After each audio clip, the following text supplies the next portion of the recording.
Hello, and welcome to Let's Review. Today I want to talk about the book Admission by Julie Buxbaum. Now, even before I get into what this book is about, I want to make it known that I actually have a very different cover of the book. Mine has sort of this bluish cover with some pink text. I think that this edition is perhaps like a second print or a reprint version. I don't think that the text itself has been changed or updated, but this was the edition that I have. So just in case something is different beyond, the cover, please keep that in mind.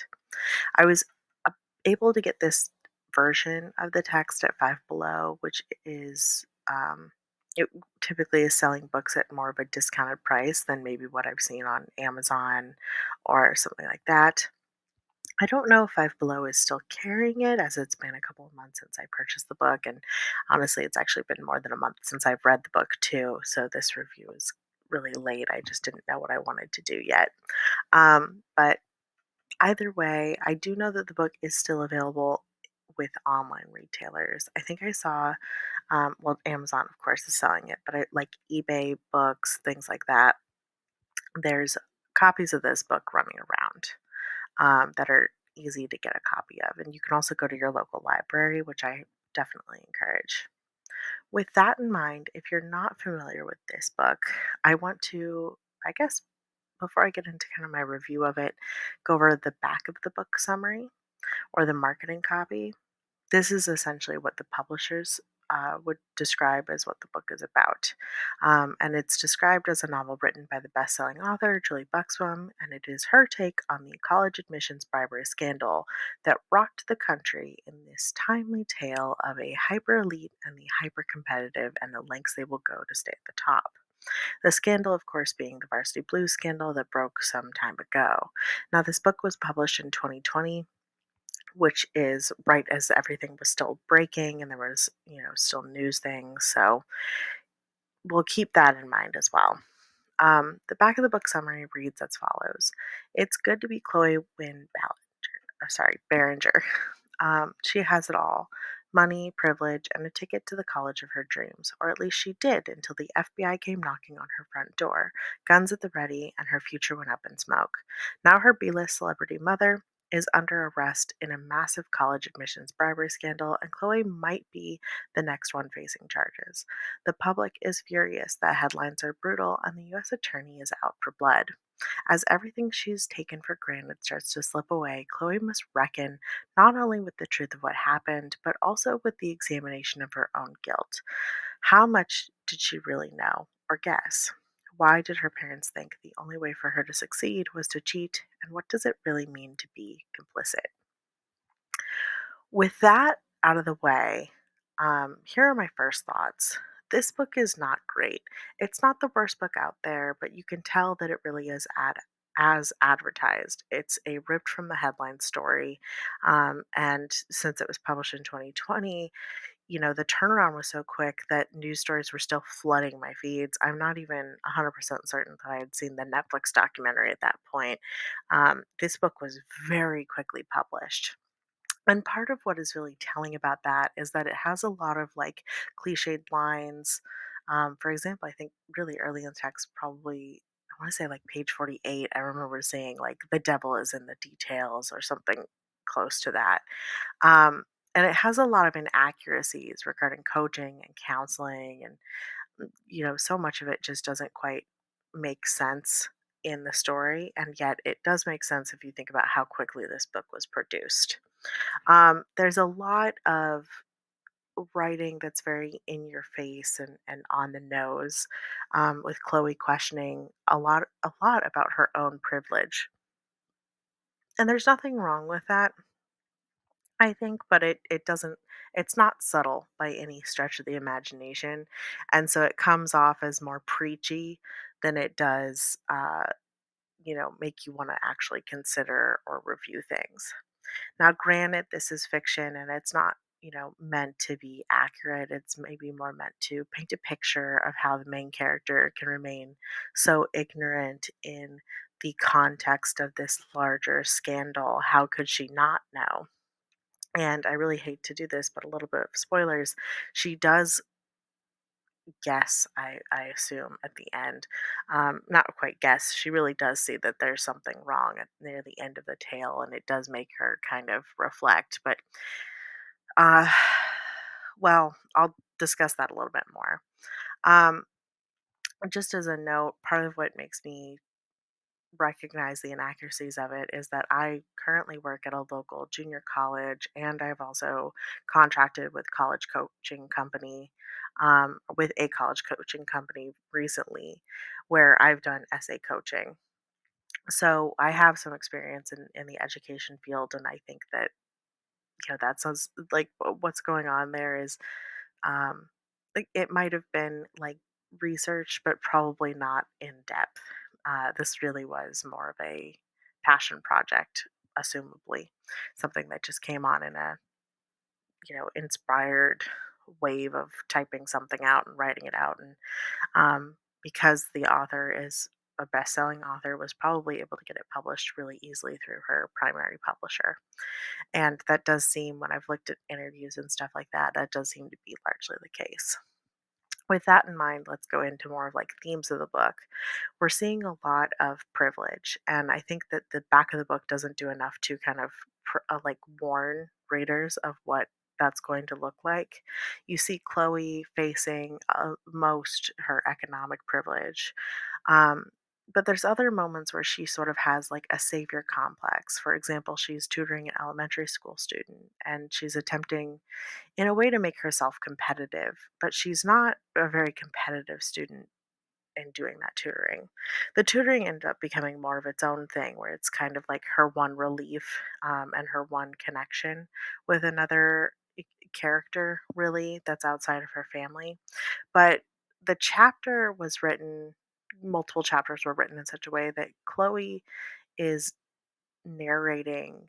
Um, Too much, and it is from her perspective, but for example, I remember thinking, I think in chapter 4, that she's basically just telling the reader why immigrants are human, which is probably not how it was meant to come off, but certainly how I was reading it, and I was like, what is going on in this story? Frankly, all of her tutoring sessions and her reflections on her friendship with her buddy Caesar, um, are really poorly done. They're really poorly written. And I believe that it was meant to try to humanize her, but ultimately made her feel even less relatable. I found instead that her family dynamics were much more engaging, mostly because they're less preachy. They're more showing this, genuine inner conflict between how she thinks, how she um, thinks she's supposed to think, what she knows about the realities of situations, and then how it actually makes her feel and how she reflects on that. And just for a little bit more context, she has an older half brother who does not live in the home. He deals with substance abuse problems, and it's really difficult for her to, have this inner conflict where she wants to have a better relationship with her family. She also doesn't like that her brother has this problem, and she's really conflicted about all of these different feelings. And that felt much more relatable, particularly, I think, for like the younger adult teen audience that this book is meant to connect with. Um, Sorry to give so many spoilers. I will try not to give any more spoilers than that, but I feel like I've already ruined so much of it. The thing about her being competitive that I was mentioning before is that she's really not competitive. And it's not just because she has poor grades or a lackluster extracurricular. There are lots of students that have, bad grades and poor extracurriculars.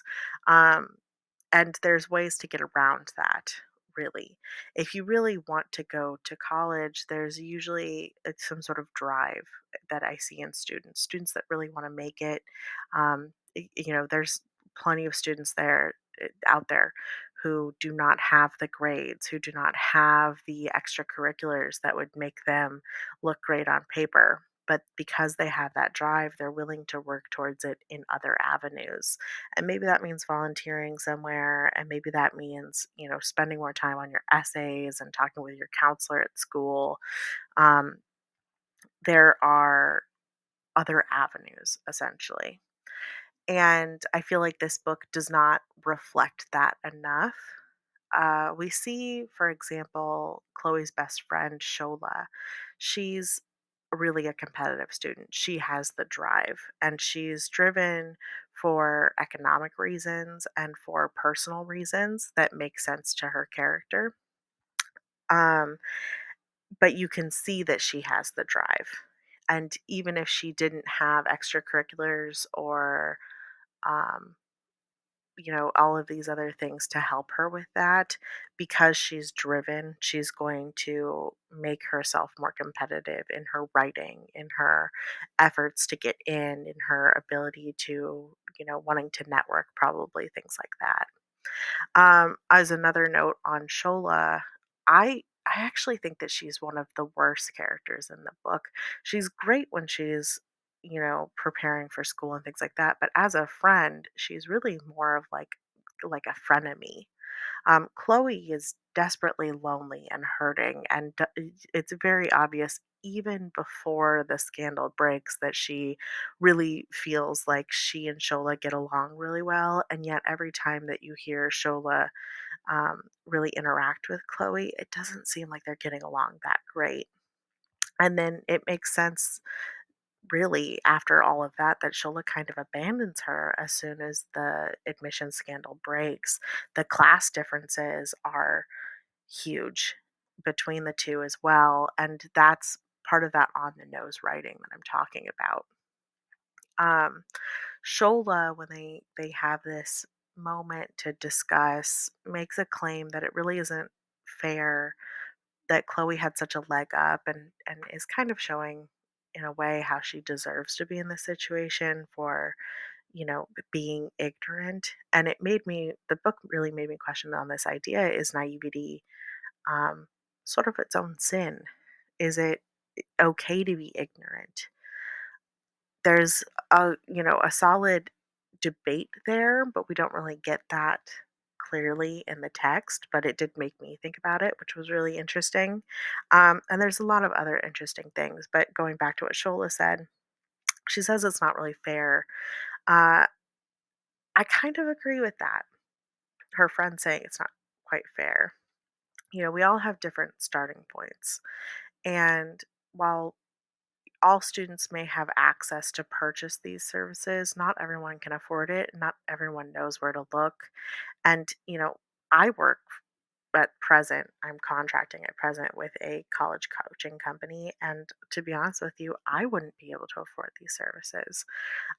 They're valuable services, they clearly work, but they're so expensive. Not everybody can afford them. And that's an interesting thing to consider for the characters within this book.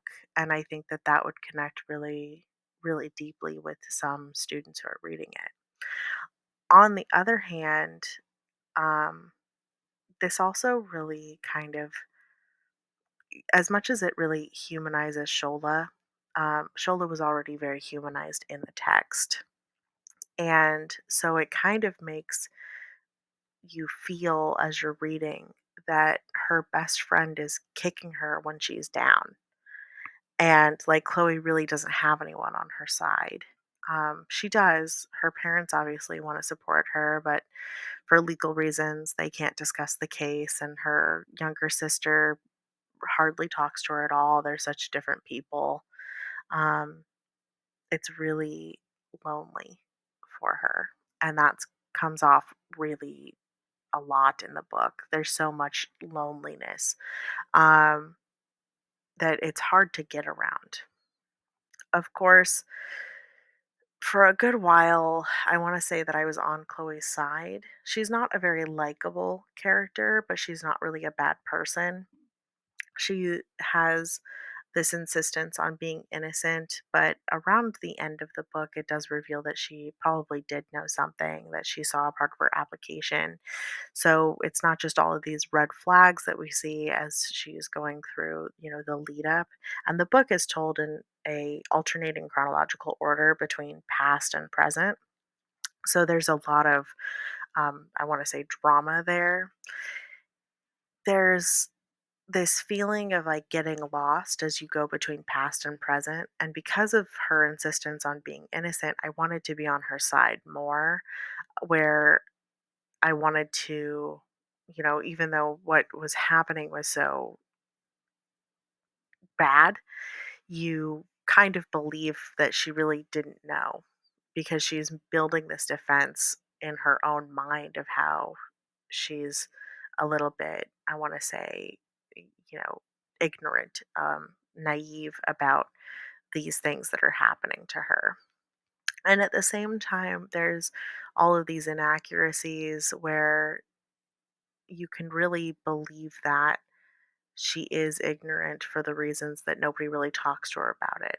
Her parents don't talk to her about her coaching. Her coach barely responds to her emails. Her coach, not even her coach, sorry, her counselor at her high school is overrun, can barely meet with her. When she does meet with her, she's out of time because she's got kids and she's got so many other students. But they're going to a really, a private high school where typically you wouldn't have, at least in my understanding, this kind of issue so consistently, particularly at a private high school where parents are paying the big bucks. I mean, even,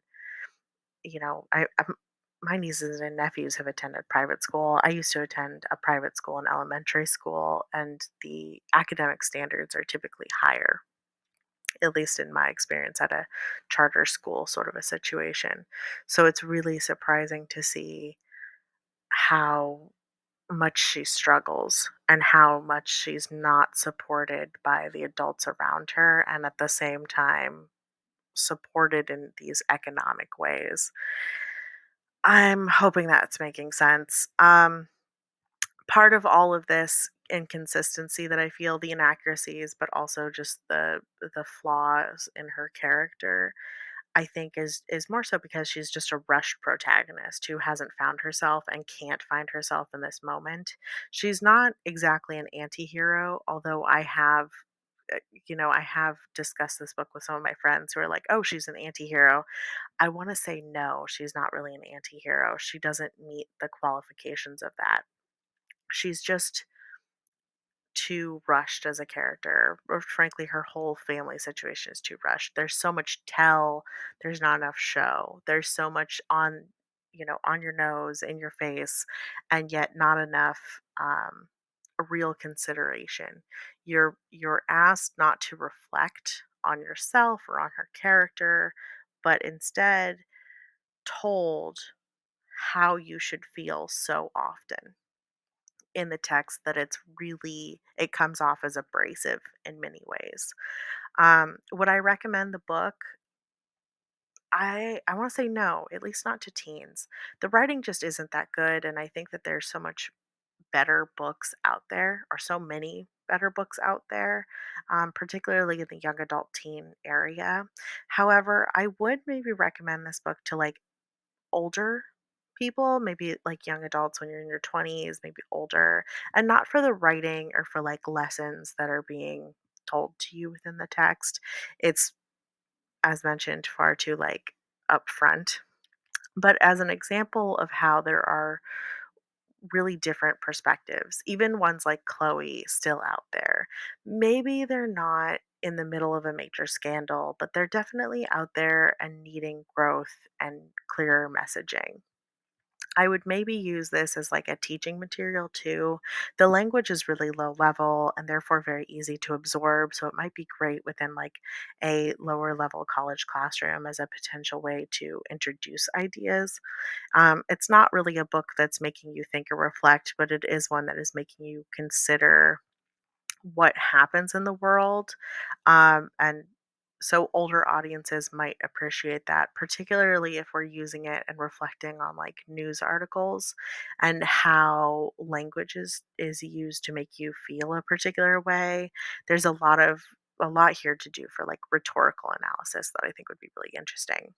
Keeping that in mind, I think that most teens probably don't think like Chloe or Shola do in the text. Fiction is not reality after all, but they might have these sort of surface level ideas that are still developing, which I think would be interesting to consider. With that said, if you read the book, I hope you'll tell me about it. Tell me what you think. How did you enjoy it? That sort of thing. All of that said and done, thank you so much for watching, and please check out my blog at lategradlife.com. In regards to the images, by the way, I pulled the images from Amazon.com and the assets from Canva. All right, thank you so much.